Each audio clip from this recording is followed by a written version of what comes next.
Authorities at the Surgical and Medical Emergency Unit of the Kolebu Teaching Hospital are continuing to treat patients with critical ailments on plastic chairs and on the floor after it became overwhelmed with a number of emergency cases. Though the hospital sent out notices to other health facilities not to make any referrals to the unit unless they are very critical, it is yet to recover from the rather high numbers it took in before the moratorium. The spike in the number of patients follows the Ministry of Health directive asking hospitals not to turn away patients because of a lack of beds. Maxwell Agbagba visited the unit where he met Joshua Tete, whose mother died shortly after she got a bed to be treated on at the facility. Tears flow outside the surgical emergency units of the Kolebu Teaching Hospital. A woman has just lost her husband. Some meters away from where she's crying, an ambulance is waiting with a patient on a stretcher. The emergency unit of the hospital has been compelled to accommodate more people. After the directive, they should treat all emergency cases, even when there are no beds. I'm just stepping out of the surgical and medical emergency unit of the Kolebu Teaching Hospital. Well, authorities here would not allow cameras inside this particular unit because of privacy issues. But inside there are some patients lying on the hard concrete floor receiving treatment. Now there are others also who are seated in plastic chairs receiving their intravenous fluid. That is the sad situation here at the Kolebu Teaching Hospital. Yesterday, about 60 patients were inside this particular unit. It was constructed to accommodate just 36 patients, but now it has been overstretched to accommodate more. So, Chief, what's your name? My name is Joshua Tete. Okay, so tell me, when did you... I've met 29-year-old Joshua Tete outside the emergency unit. Her mother just passed away shortly after she was given a bed. Joshua says the deceased had been receiving treatment in a plastic chair for 2 days because there were no beds at the emergency unit. I bring my mother on the hospital on the Saturday night around 12 to 1. She fall unconscious. She fall unconscious. So we bring her to the Kolebu Polyclinic. When the doctor write a report for us to bring it to her, and then he took the report and read the report, and then he told us there is no bed here. So if my mother can spend an hour or an time on chair to sit for them to remove somebody, then replace her there, then we can stay. Then we say we don't have choice, so we have to do it like that. Then my mother spent 2 days on chair before she get a bed. She got a bed on Monday. Okay, and then she died when? She died yesterday around 12. Okay. Yeah, because as the hours she spent on the chair, sometimes she used to come down. If I hold her, I pull her up, then she starts screaming. She complained of back pain. She spent 2 days on the chair. 2 days on the chair. After the Kolebu Teaching Hospital announced that it would only admit very critical cases at its surgical and emergency units, the number that report here at the Greater Accra Regional Hospital has shot up dramatically.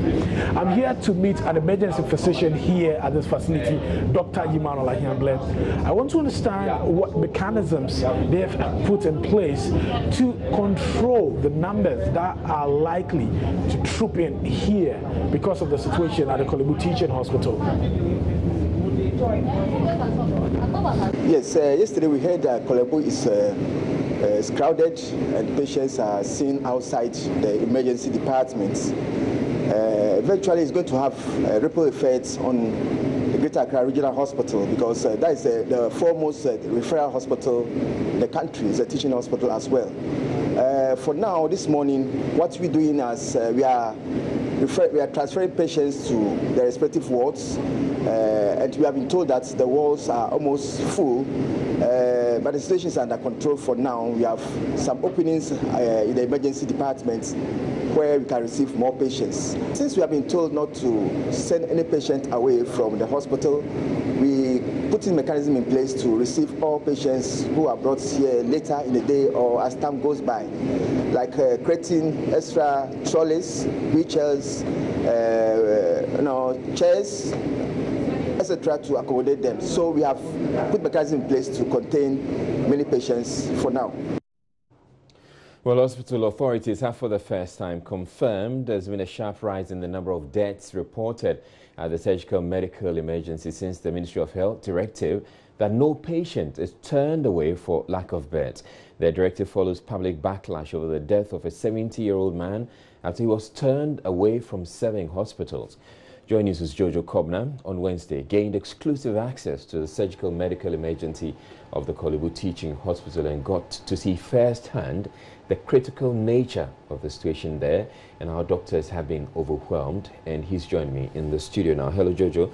You've also returned with some exclusive footage you would be sharing with us. But first, tell us, how bad is the situation? Well, it is very bad because the place was designed for 36 patients. Now, as of today, it was 61 patients there. And so what the doctors had, I mean, the patients had overwhelmed the doctors. I mean, doctors were lying, patients were lying on the floor. We had many in stretchers, many in wheelchairs, many in plastic chairs. Some were even lying on the floor, lying very close to oxygen cylinders. It was a very bad situation, seeing how patients were struggling to survive and also how doctors were treating patients on the floor. There was this one particular doctor in the footage that we will be showing shortly. You would see... So the footage is up on your screens, exclusive footage of the surgical medical emergency of the Kolebu Teaching Hospital, and this is a footage obtained by Jojo Kobna when he visited the facility earlier today. So yes, you were telling us more about the footage you're seeing. You would see doctors treating patients on the floor. It wasn't a pleasant place. You would not wish to be treated like that. You would not ever wish to fall sick and go to a surgical medical emergency. And you know, the surgical medical emergency is the very first place you go when you get to the Kolebu Teaching Hospital, when you have a medical emergency or surgical medical emergencies. So they have to take care of you at a unit called the triage, which is a very small place, before they eventually stabilize you and then shift you to the various wards. So that is, if you have a medical case, then you go to Ward KL and many other wards there. So it is a very critical place at the Kolebu Teaching Hospital. But it has very limited space. And sorry, I should have warned you that some of the images that you're seeing on the screen could be quite disturbing to some. But yes, that is the situation that we have at the surgical medical emergency. Now, Jojo, apparently, so what we're seeing now, the footage we're seeing now, is actually an improvement over what used to pertain when the crisis was really at its peak. Well, what they were saying, what the doctors told me is that they are trying as much as possible to clean up the area. So what it means is that instead of giving you maximum care at the surgical medical emergency before sending you to the various wards, they quickly try and stabilize you and then they take you off. And one very sad thing is that many people are dying as a result of that. Many people get there and then they die. Surgical medical emergency is one place which records so a high mortality rate because people have various emergencies. But since the Ghana Health Service directed that patients should be treated even in wheelchairs, even in seats, and then even when they're lying on the floor, many are dying. I gathered that on Saturday, three died in a plastic chair, and then on Monday, 2 died, and then yesterday, 1 died. And that points me to the story that Masola Gbagba told Joshua Tete. We have a picture of him when sitting by the mum, covered. The mum was unconscious. So that's the image on the screens right now. So he's sitting close to the mum, and I mean praying that she would get a bed. She got a bed, but eventually she died.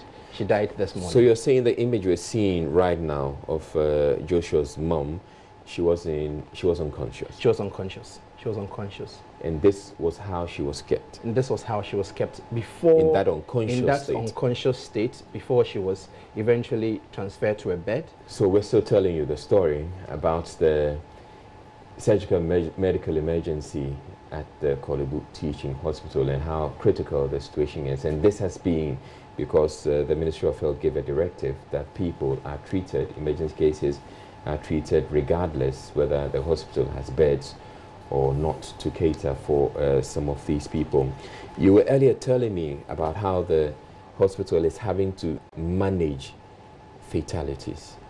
Well, many people are dying because of this policy, new policy that people should be treated in wheelchairs, in plastic chairs, and even on the floor. People are dying, and doctors are they become overwhelmed, and they cannot immediately react by covering. You know, when patients die, they cover them with a sheet, and then that's it. But because they don't want to shock other patients there, they leave some of them in the seat, while some relatives sit by them, so that other patients will not feel shocked. So what I'm saying is that you have a situation where people are sitting with corpses and in the surgical. Are they aware that these are corpses? The patients may not know. The doctors know, and then after managing it for some time, then they call the morgue, and then they come for the bodies. But the bodies stay there for a little longer than they should be, because they don't want to shock. When I got this information from one worker there who said because they do that because they don't want to shock the other patients who are there, other patients, because I mean it feels bad seeing another patient dying, and then all of a sudden you're with someone, and then the person is covered in a white sheet. So they find a very nice way of managing it.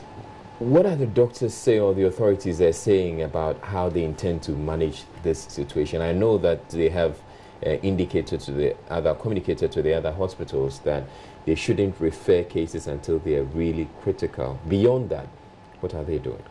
Well, now, if you remember, the Accident Medical Emergency Center was completed about 2 years or 3 years ago, and it had been lying vacant for all that while because of a leaking roof. Now that has been fixed. The leaking roof has been fixed, and I hear that next week, 20th July, they would open it and then transfer many of the cases there, and that would mean that there will be 70 beds more for extra for emergency cases.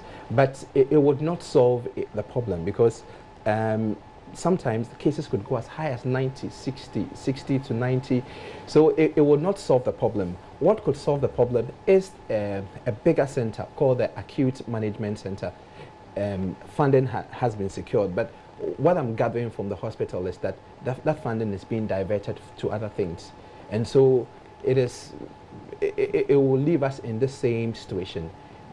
Funding meant for the Acute Management Center, Pain Management Center, is being diverted to other to the building of CHIP compounds, and the hospital feels very strongly about it, that they need that money, but it's being diverted. All right. Thank you very much, Jojo Kobna. And Jojo Kobna is going to put together all he saw at the surgical medical emergency. He's going to put it into a report which will be available, or you can get to see, or in subsequent bulletins. But staying with the crisis at the Korle Bu Teaching Hospital, the Minister of Health, Kweku Agyeman-Manu, has directed the hospital not to entertain patients with non-critical conditions. According to the minister, this is the only sure way to address the congestion at the facility. Speaking to Joy News on the overcrowding there, the minister admonished patients and their families to consider seeking health care from satellite facilities across the country rather than using Korle Bu as their first port of call. When you go into an emergency, they check you and try to see how critical your condition is. So some are flagged red, some are flagged yellow, some are flagged green. If you are not in the red zone, they don't attend to you as an emergency. So you sit there and let them finish with the red ones first. So if you know you are not going to be in the red, right, why do you go there and put a green there? Then you sit there for 3 hours. Then we have congestion in the A&E. So our conduct too is another problem. But we're going to do public education on some of these things, because it's not only resources that can take away some part of the burden.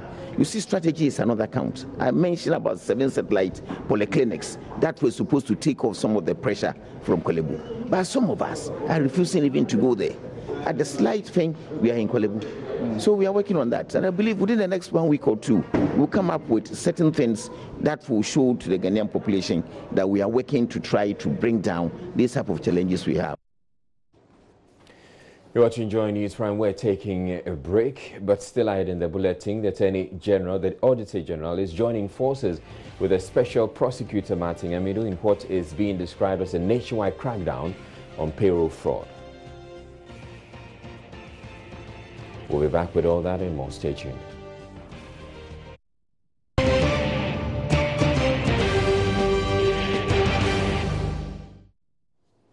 A nationwide crackdown on payroll fraud is set to begin next week, with all civil servants expected to justify their employment status. It forms part of radical steps to remove ghost names from the public sector payroll and will see the Auditor General's Department team up with a special prosecutor. All civil servants in the central region where the exercise begins will have a 10-day window to produce evidence of their employment with those who feel likely to face prosecution. Auditor General Daniel Domelevo gave details of the plan at a news conference held jointly with the Special Prosecutor Martin Amidu in Accra Wednesday. There is more in Nancy Emefachiradozi's report. Over the years, there have been several interventions to eliminate ghost names in the public service payroll in Ghana. The latest is a national payroll audit to be undertaken by the Auditor General's Department and the Office of the Special Prosecutor, with a pilot audit to begin in the Central Region. Speaking at the news conference, the Auditor General, Daniel Domelevo, noted the exercise will force all civil servants to justify their employment status. Financial Administration Regulation provides clearly from Regulation 299 that once you are the head of a management unit, that is a government entity, a school, hospital or department or ministry, you have a duty to ensure that it is only people who are working for you who are on your payroll. We are going to be surcharging the banks. We are not going to leave them out of this because some of them also think that consolidated fund is part of their working capital. We are not going to allow that. So if the money is actually stopped at the bank and you keep it, then you are also on our radar. We are going to visit you. And like the Honorable Special Prosecutor said, I would like to say that take advantage of the provisions under the Section 71 of his Act, that is the Office of the Special Prosecutor Act, where you can come and say, look, I've seen. Forgive me my sin, I'll pay it. And maybe we may decide some interest that you should pay, and then you are out of that. Otherwise, if we get you ourselves, you will by all means pay, but you will also go for prosecution. And you may not find that very palatable. We also want to use the same. I want to conclude by telling my other colleagues who are public servants that we are not here for witch hunting at all. It's a very objective exercise. Meanwhile, Special Prosecutor Martin Amidu says his outfit will deal with those found culpable of aiding corrupt practices on the payroll. The Auditor General's office and my office have decided to pool our resources together to cooperate and collaborate in order to achieve our respective mandates. So we have agreed that while he is doing his work during the payroll audit, when he finds any suspicions of the commission of crime, he would signal us so that we will move in immediately and begin an investigation. So by the time the exercise is finished, if there are people who have committed any corruption or corruption-related offenses, we will deal with them together with their self-seeking collaborators. All public servants have been advised to participate in the exercise or have their names removed from the payroll. Nancy Emefachiradozi, Joy News. Meanwhile, Special Prosecutor Martin Amidu says he will not be pressured by the media to prosecute. Investigations have been initiated within our little resources. When it is time, you will hear about us. But I just want to assure you that it takes time to build a new office. As for those saying they are not saying anything, we are not just going to witch hunt.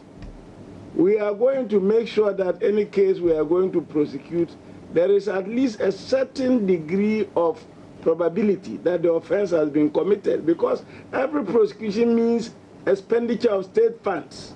So we wouldn't waste public funds because people are emotional in the press, prosecute this person, prosecute this, then I also follow them, just to go to the court, boom, down.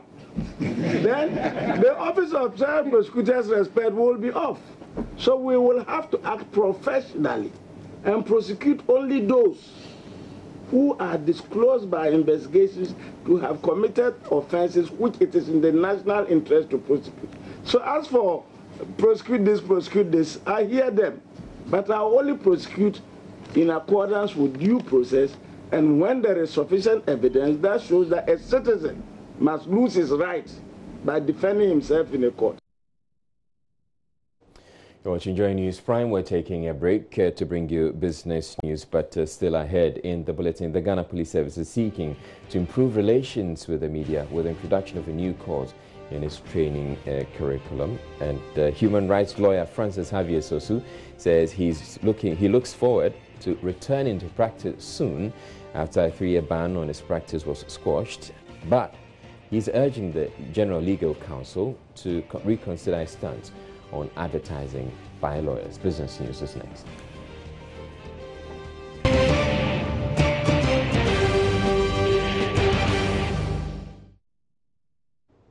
You're welcome to the Business News. Good evening. Now, Finance Minister Ken Ofori-Atta has finally confirmed he has proposed to Cabinet to consider tax increases as well as imposing new levies. The Finance Minister Ken Ofori-Atta disclosed this as an engagement with organized labour on the mid-year budget review in Accra.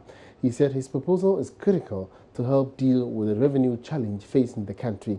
This confirms earlier reports by Joy Business that the government is likely to increase the VAT rate and also increase SNET contributions. Social partnership with Labour begins to represent a way in which the irreversibility will be maintained, that we'll have a common agenda, understanding of ourselves, and therefore own the development path that we choose to go on. Are you encouraged by the kind of response that you had from organized labour in terms of the next line of actions and the things that you want to do to help improve revenue, help stabilize the economy, and even the commitment when it comes to expenditure as well? Yeah. I mean, I think it was quite clear from them that we have shared issues, and now we're going to create a platform in which we can have shared solutions. In that, there'll be a lot more transparency with regards to the numbers that we have. But then fundamentally, the issue of all of us being responsible for protecting the public purse and making sure that the revenue shortfalls do not occur, but we actually get more. So I'm very excited about this. In your presentation, you talked about the fact that you're going to make that presentation to Cabinet. I mean, are we now set to make that presentation to government that revenue should go up, new taxes should come in, rates should go up? No, I said that I was soliciting views to get a sense of where they are, and that will feed into whatever we have to do. But we are not completely clear on what we are going to offer. But I think it will be a stronger document because of this engagement. The year-on-year inflation rate for the month of June has gone up to 10% as a result of increases in prices of non-food items in the country. This figure is a 1 percentage point compared with the rate recorded in May at 9.8%. According to the government statistician Ban Wadier, prices of imported commodities continue to record increases over the last 3 months. In the regional distribution, the Upper West region recorded the highest inflation rate of 11.9%, higher than the national rate. On-year inflation rate was 10.0%. compared with 9.8% recorded in May 2018. The monthly change rate in June 2018 was 1.0%, which is the same as the rate recorded in May 2018. The year-on-year non-food inflation rate for June 2018 was 11.2% compared with the rate of 10.9% that was recorded in May 2018. Now, the year-on-year food inflation rate for June 2018 was 7.3% compared with 7.6% recorded in May 2018. And the year-on-year non-food inflation rate is 1.5 times that of the food inflation rate. That is 11.2% as compared with 7.3% for the month of June 2018. Again, the year-on-year inflation rate for imported items was 2.6 percentage points higher than that of locally produced items. And the main price drivers for the non-food inflation rate were clothing and footwear, a rate of 16.1%, transport 15.5%, recreation and culture 13.8%, furnishing, household equipment and routine maintenance rate of 13.3%, and miscellaneous goods and services a rate of 12.7%. And the price drivers for the food inflation rate were coffee, tea, and cocoa 10.3%, fruits 9.6%, meat and meat products 8.7%, mineral water, soft drinks, fruit and vegetable juices 8.4%. Now, 8 business teams participating in the Cosmos Innovation Center Agrotech Challenge are now inching closer to the grand prize of $50,000. The teams were selected from 14 groups who pitched their business proposals to an ideation team last month. The Cosmos Innovation Center says the 8 successful teams were selected because they presented the most scalable, practicable, and innovative business concepts. Joining us, Adelaide Arthur has more.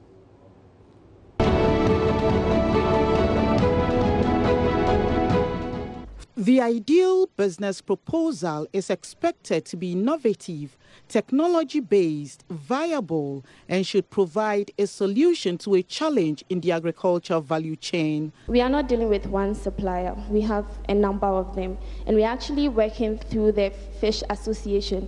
Some of the new business concepts seek to control pests, improve soil quality, link farmers to finance, as well as provide them with vital information.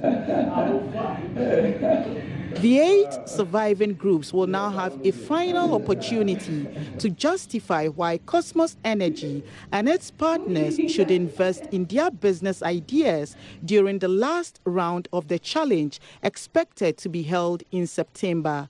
At this competitive pitch event, the teams will be expected to present a minimum viable product. Communications Manager of Cosmos Energy, Ruth Adashi, says the objective of this is to ensure the entrepreneurs have viable prototypes of their products ready so they can be tested by potential future users, customers and investors. Cosmos Energy wants more corporate organizations to support its quest to provide job opportunities to Ghana's teeming unemployed youth. The 4 that we have in incubation today, Cosmos is funding 2, Premium Bank is funding 1, and MEST is funding the other. Now we have collaboration with the PwC. Master Card Foundation was speaking to me not too long ago and very interested in what we are doing. We're getting to get an MOU for the American Chamber and all the companies that are in there that also want to be part of it. So I think the private sector has a lot to do. And for the country to take off, we should not keep all the burden on the government. The government can create the environment, but the rest has to be coming from the private sector, and we are determined to do it. The challenge encourages young entrepreneurs to identify and take advantage of many business opportunities in the agriculture value chain. Adelaide Arthur, Joy News, Accra. Now, planning for that wedding cannot be complete without firming up details on the choice of a wedding gown. But how do you choose that perfect gown for less? Sandra Apenu has more ahead of the Joy Beauty and Bridal Fair, which opens on Thursday. I found a love for me. With so many options available on the market, choosing the right wedding gown for that special day has always been an issue for most women. From the ball, the fairy tale, to the mermaid gowns, statistics from Glamour Magazine UK indicates about 80% of brides have wedding regrets due to their choice of gown. For the CEO of Ruby's Bridal, Ruby Anoma, going for what is in vogue is not bad. But what is important is for women to consider their body shape when selecting a gown. Most often, people are asking for the mermaid gowns these days. That's what is in vogue now. Must everybody wear mermaid? No, I think first of all, you should know your shape. It's really important. because we have all types of gowns. So you should look at your shape and your personality. All these things go into picking a wedding gown. But how do we also select that perfect gown without paying much for it? Most often the laces, like, you know, we have grades of laces. So the laces are quite expensive because, like I'm saying, we have some of them that are really expensive. But the satins are a little less expensive than the lace. If you don't have the budget to buy it, I don't see anything wrong with renting a gown, which are less affordable. So why not? From as low as 2,000 Ghana cedis, Ruby's Bridal is promising prospective brides the best when it comes to gown at the Joy Beauty and Bridal Fair.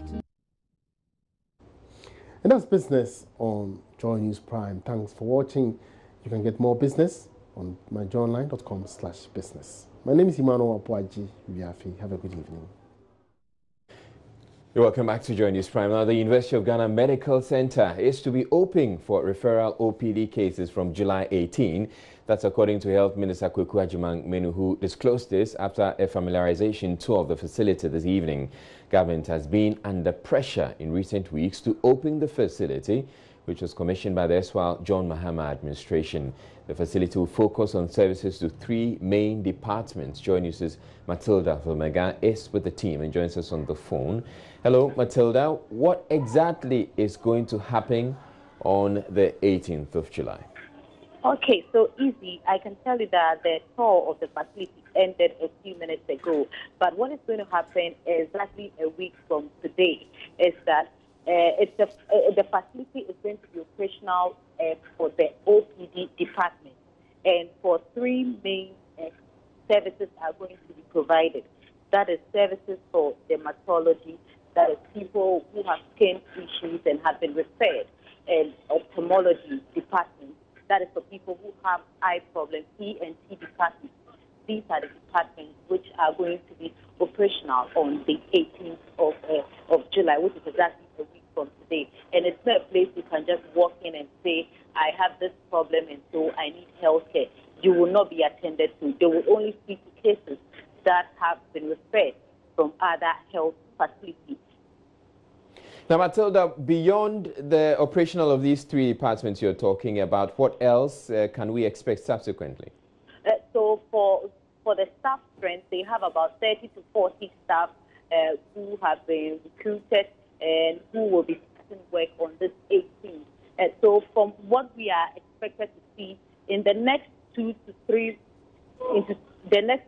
weeks, they are going to open up to other facilities, which would include the obstetric department. All these departments are going to be operational from next 2 weeks after the facility has been made open. But this is also to remind us that the finance minister has already given financial clearance to 18 staff who have already been recruited and gone through the entire process. So what we are waiting for now is the completion of the staff strength for this facility. When the recruitment process is all completed, then we'll see a full scale up to other facilities. And already we know that the first phase, which is what is ready for us to use, has been completed.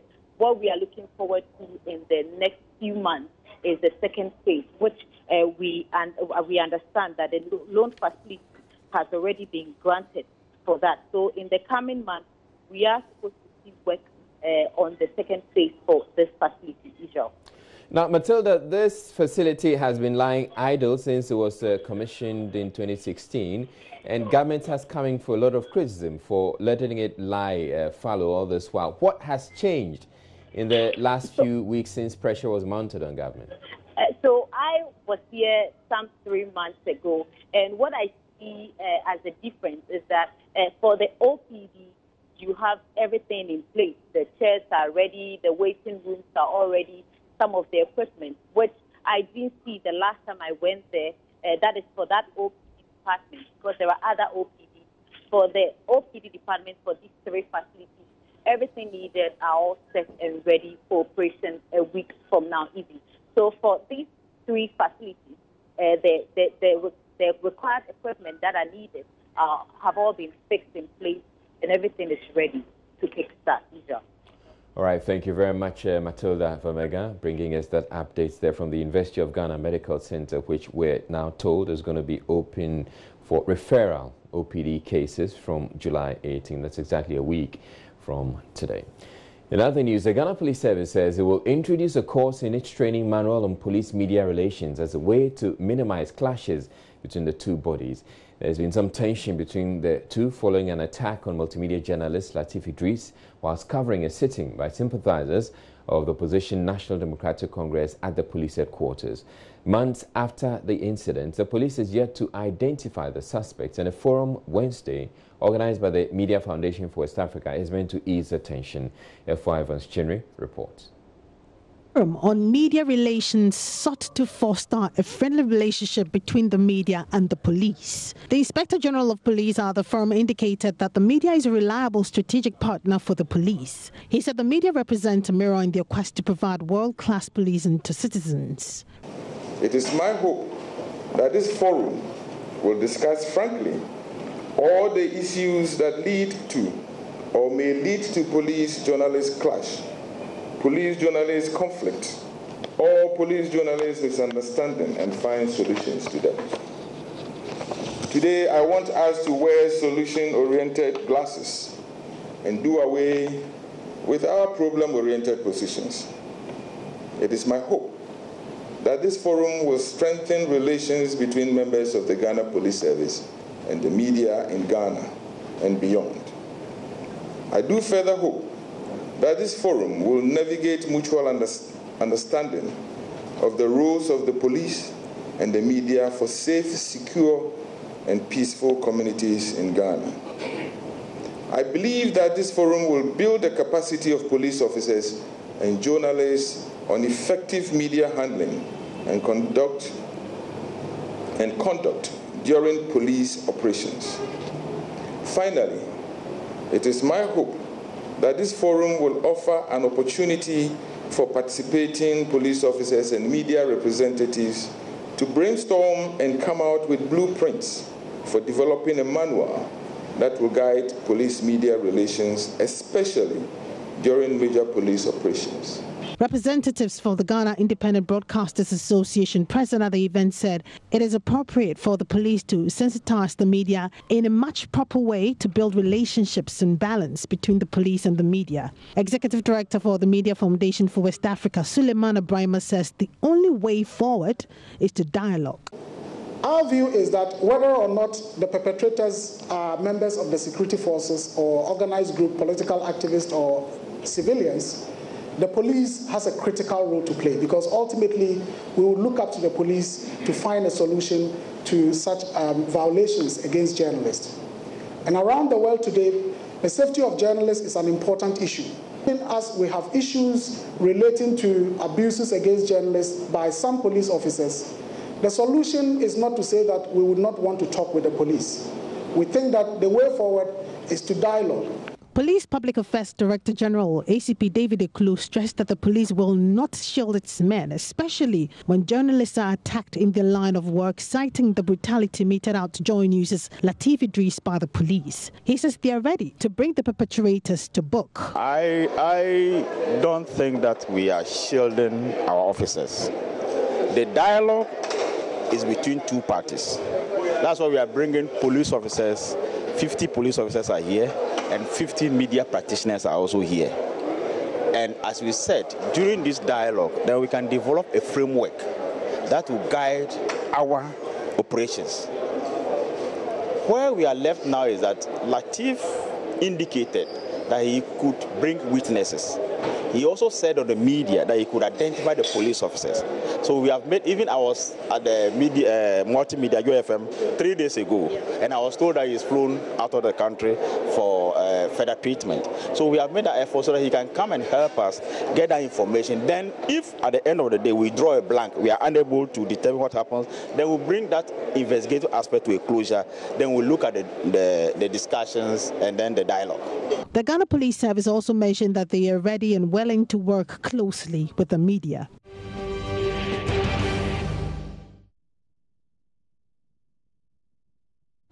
Human rights activist Francis Javier Soso is urging the General Legal Council to take steps to amend laws that prevent lawyers from advertising. Mr. Soso made the call after an Accra High Court set aside a 3-year ban imposed on his law practice for advertising and touting. He had earlier dragged the General Legal Council to the Court of Appeal, but the case was dismissed, with the court indicating that the appropriate forum is the High Court. The legal practitioner tells Joy News' Joseph Akable he looks forward to returning to practice sometime soon. Essentially, the effect of this ruling is basically putting me back into practice. So what I'm going to do is just go back, reflect, put things together, get my tools together. So by God's grace, I can get back to it. How has the past years been for you? I mean, I guess that's been more than a year since this decision was given. Yes, well, it's been a very difficult time. I mean, generally, if you are a lawyer and suddenly you are out of practice for more than a year, it's very challenging, especially, dealing with clients. You have clients whose cases were actively involved in, and suddenly you can't represent them. It was very challenging. But, I mean, the support of my family, support of church, support of people and well-wishers and Ghanaians in general, I was able to overcome and I was able to stand for until now.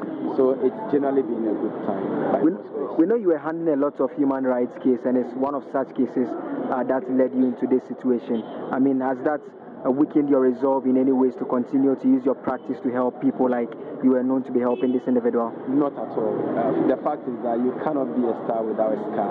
I believe that once you are out there trying to make things happen, trying to help the system, challenge the status quo, definitely you are bound to have, run into some bumps. And I consider this as one of those experiences that I will continue to hold and cherish, because it has actually rather strengthened me.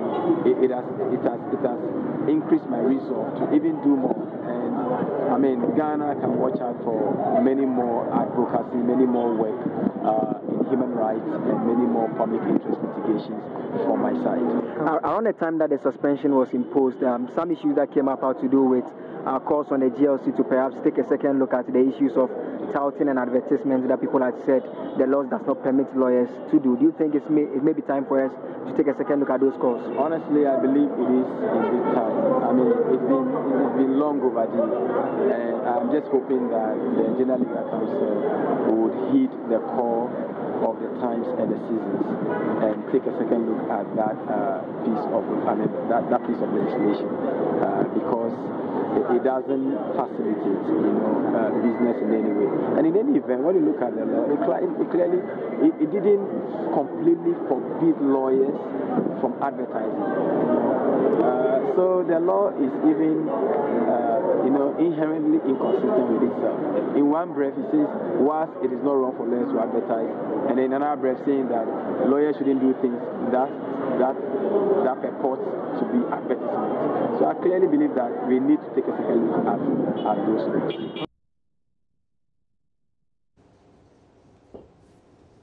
Some fishermen in Jamestown are vehemently kicking against government's decision to ban all fishing activities along the country's coast in August. The decision is to help in reducing the excessive pressure and the overexploitation of fish stock. Speaking to Joy News, some fishermen say the decision will affect their livelihoods. Joy News' Jacqueline Nate has been interacting with them. I'm currently at Jamestown, a popular fishing community in Accra. Now, government has decided to place a 1-month ban on all fishing activities along the country's coast. Well, this decision by the government will help reduce the overexploitation of fish stock. Some fisher folks are of the view that if this ban comes in place, well, they will not be able to fend for their families because this is their source of livelihood. I'm here to speak with some fisher folks and find out from them what they make about this whole ban that will be in force in August. And by nakade wopede wo ban more activities nina by August. Reaction, listen. Oh, yeah, bless us, Abanu It is not lawful for government to impose a man's ban on fishing activities. The sea is God's creation. It cannot be compared to a fish pond where one has to replenish the stock. We don't have any form of education to qualify for a government job.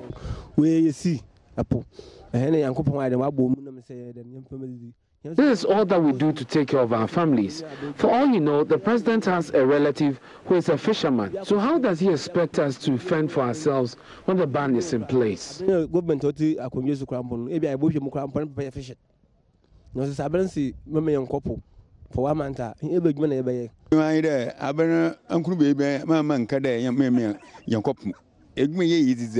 will tell government to mind its own business whilst we do same, because I didn't go to school, and that is why I'm sending my children to school through what I earned from fishing. So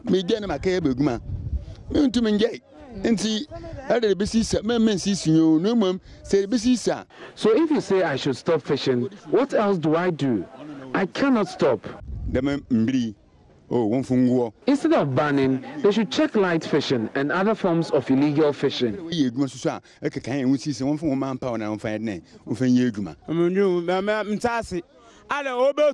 I do not understand the reason for this ban. This is what we do for a living. So if they say we should stop, it will trouble us a lot. Are they banning fishing so they give us another form of earning a livelihood? We don't even have enough catch. My highest catch is only enough to fill this container, and that is what I sell to take care of my wife and my family.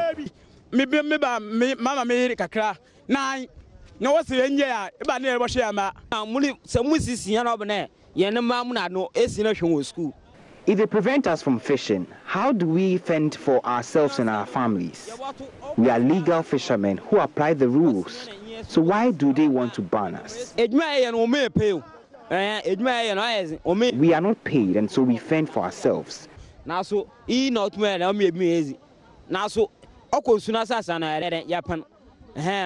do not catch the small fishes, so they should ban all those who fish illegally.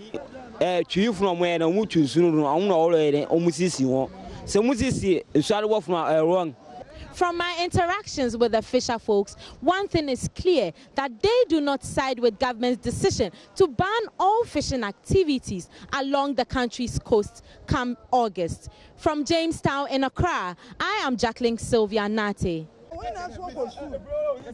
While fisheries stock in Ghana's territorial waters are drastically depleted, hence the need to adopt pragmatic measures to replenish the stock. Fisheries experts say the rate of depletion is so fast, if government fails to implement a closed fishing season, Ghana may be left without any fish in the next year or two.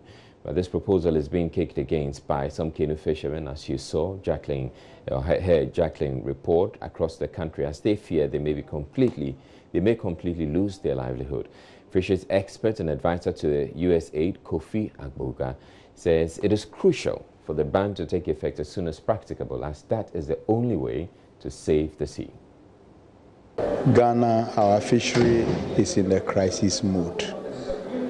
And the only way to begin to reverse this trend is to allow the fish to breed. Excuse me. It is for this reason that a study was carried out by a multi-stakeholder group made up of professors from the universities, industry players, scientists, NGOs, and all the indications pointed to the month of August, where fish are coming up to breed. Now, it has been said that one fish can lay up to 70,000 eggs. So if we allow them that time, instead of catching them, to release their eggs into the water, we may be having a lot of fish for the following year. But if we catch them with the eggs, it means that we have eaten our following year's allocation. It is for this reason that we should allow the sea to do all the biological activities that needs to be done, so that going forward we will have fish back into the sea. Government cannot put money in the pockets of people, but through policy implementation, we can have fish in the sea for fishermen to go and catch, and then they make their own money. So from our point of view, closing the season is important. It is important in the month of August. There are a lot of pushbacks by the artisanal fishermen. They say it is their bumper season, we should allow them to catch the little fish that is there. If we look at it in another way, there will be pain if they allow the close season to happen, but the gains will outweigh the pain.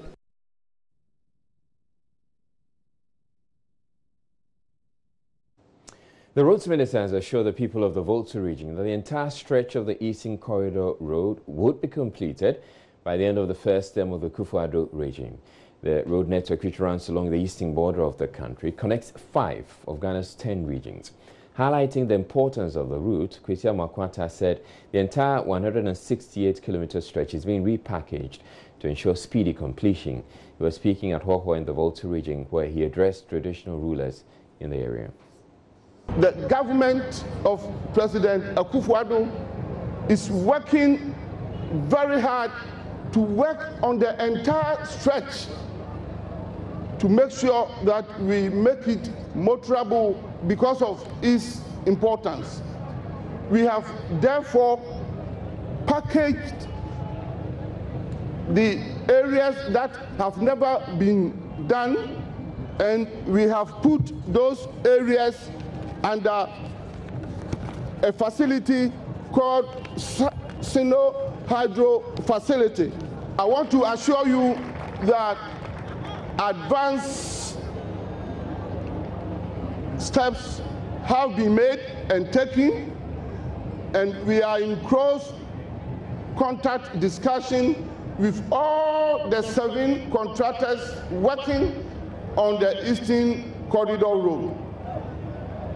Togweo, Mamao, the people of Volta region, I want to assure you that from now onwards, you are going to see and witness for yourself a renewed effort that will be sustained to work on the Eastern Corridor.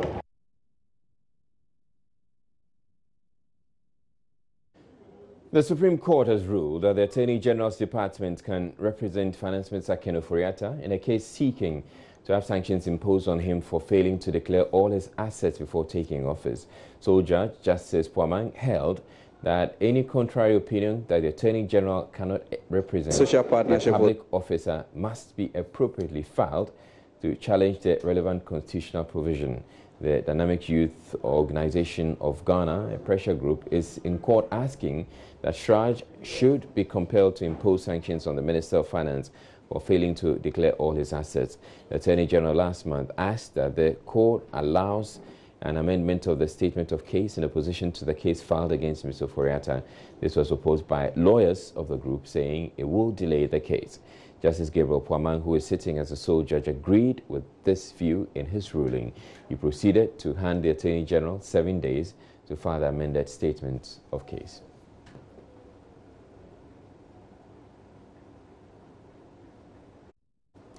The dehusking of groundnuts and dumping of its husks in storm drains, coupled with siting of illegal structures on waterways in the Wa municipality, are our focus this week on Joy News Agenda. Upper West correspondent Rafiq Salam reports that groundnut sellers on the Wa market, instead of collecting the piles of groundnut husks produced after dehusking and winnowing, dump them in a storm drain and only hope for the rains to push them away. On the other hand, residents of some communities have defied all odds and built their houses in areas which few years ago were not only waterways but dotted with streams. This is a storm drain that divides the Wa township into 2 equal halves. It is about 3 kilometers long and passes through the Wa Central Market, meandered through several houses at Doble, and ends at the Parks and Gardens. The storm drain is located at the heart of the Water Township. The slightest construction of it will not only be disastrous for the people living here, but businesses as well. However, across the storm drain are several mobile grinding mills dotted for the husking of granules.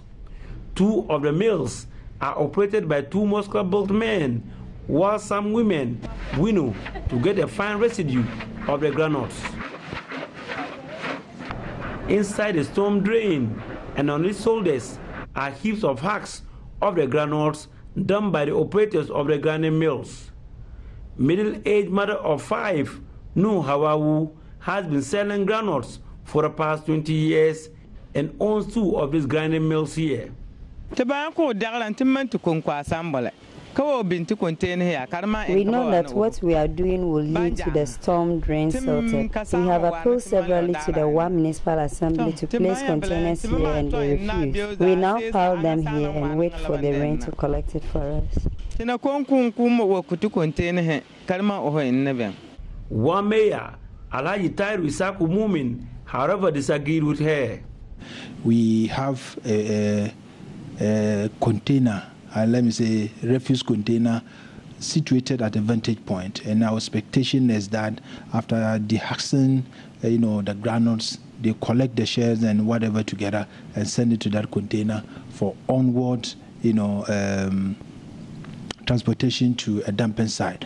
But you see that after removing the granules and leaving the husks around, they wouldn't convey them to the container. They only wait when the clouds are gathered. They move them towards the gutter, and when they start to rain, they push them into the gutter. Dondoli is one of the oldest suburbs in the Water Township. Like many suburbs here, they have poor drainage system, which years ago resulted in an outbreak of cholera and other diseases. The gutters are choked and the water is stagnant. Year in, year out, authorities at the Wa Municipal Assembly have been confronted with the issue of flooding in this area. And so, to deal with that, they have constructed gutters for easy passage of water up here, down here. But from the look of things, it seems there is a lot of human activity which has blocked the passage of the water. His son, Adam Malik, is the assemblyman for Dondol electoral area. The culvert has been blocked for the past 1 year. I've been to Urban Roads for them to come and see how best they can sort it out. So from there, I went to Municipal Assembly. I met MC several times on this blockage. Due to that, you can see that the water is no more passing through the drainage. It's there are blocks here. So this place is full of, let me say, crocodiles and reptiles. So due to the block of the drainage. So we are appealing to the Municipal Assembly and if possible Urban Roads to come to our aid and see how best they can remove the drainage to give the way for the water to pass easy so that we will be able to stop this flooding around there. Dondoli, as the name translates, hilly area, but not the whole community is on the hill. Many years ago, there were some streams which flowed through this area. Notable among them are Chaga and Bulupiala. However, the situation is different today. People have built around the area. It has not been built in lines. It has been built with ownership. So everybody builds the way he likes. But whenever they want to build on the waterway, when you come to complain, the Municipal Assembly will come. The Municipal Assembly will come in, put an injector on it, but before you realize, the building will be put up. So what I, as an assemblyman, suggested is, if actually the buildings can block a waterway, so I'm listening with the Municipal Assembly, especially the building inspector, to come in, so that we look through the whole municipality to see those buildings who are on the waterway. If there is the necessary means, we pull them down. Another challenge faced by the municipal planning authorities had to do with people that are built beyond the required 10 feet to ensure easy access to in and out of these communities. It may interest you to know that 30 years ago, an articulated truck used to pass here. But as we speak today, not even a baby trolley can be put through here successfully. An educationist turned entrepreneur, Matthew Bomberson, is deeply worried about the situation. Much of his blame, however, is not on these old structures, but new buildings springing up in the municipality. It looks like the land sector agencies and those in administration who are supposed to supervise this work are not doing it. Most of it, you see kiosks, buildings all over anywhere. Sometimes they even build into the main road, into the main street, and nobody says anything. Nobody is punished, and they go scot-free. So if one person is punished for doing wrong, it will serve as a deterrent for others to refuse to do. It will serve as a deterrent for others. But when people do it and they go scot-free, then they will continue. So I'm very, very worried about the way the town is being developed. Everywhere there is no even spacing for schools, for playgrounds, for this and what do you call it? Open spaces. It's not bad. It is not good at all. Lecturer at the Department of Planning at the Work Campus of the University for Development Studies, Masal Ziema, said the importance of planning is to direct where development should go, but that is not the case today in many assemblies. Under normal circumstances, planning should be preceded, or development should be preceded by a good planning scheme that has all the services there before developers go. But now what is happening is that development is planning is chasing development instead of the other way around. People go and start developing a certain area now before the city authorities go in to put in the necessary services that will make those areas self-sustaining. And it's like we are firefighting. We wait until there's a problem, then we rush there, solve it. When there's a problem here, we don't have a consistent, and a sustainable way of guiding our development. The One Municipal Assembly is already aware of the challenges in the wrongful siting of structures on waterways. So for me, as I am, I don't have the feeling, and I don't feel fine demolition. But if it becomes worse, that we have to demolish to save the life of many, I think we have to go in for that. Reporting for Waterway News, Rafik Salam. And in the headlines here on Joy News Prime, hospital authorities at the Kolebu Teaching Hospital blame a spike in fatalities at the surgical medical emergency on overcrowding. We brought you the account of a relative of one of the patients who wasn't lucky enough. We also brought you exclusive footage of what Kolebu's surgical medical emergency looks like and how fatalities are kept on IVs for a while just so patients are not shocked. The health minister is meanwhile urging patients not to inundate the hospital with minor issues. Now, one other story that's coming through in the last hour is that the University of Ghana Medical Center is to be open to referral OPD cases from July 18th. That's just exactly a week from today, and that's according to the health minister, Kwekwajaman Menu, who disclosed this after a familiarization tour of the facility this evening.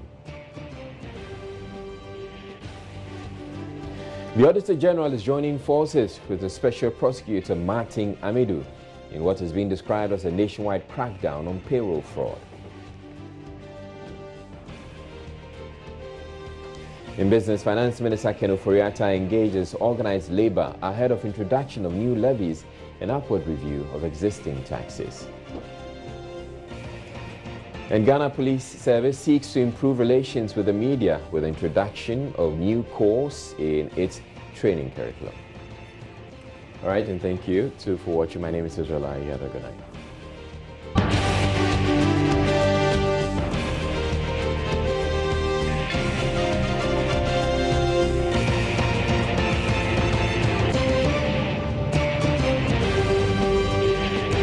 This is Joy News Prime.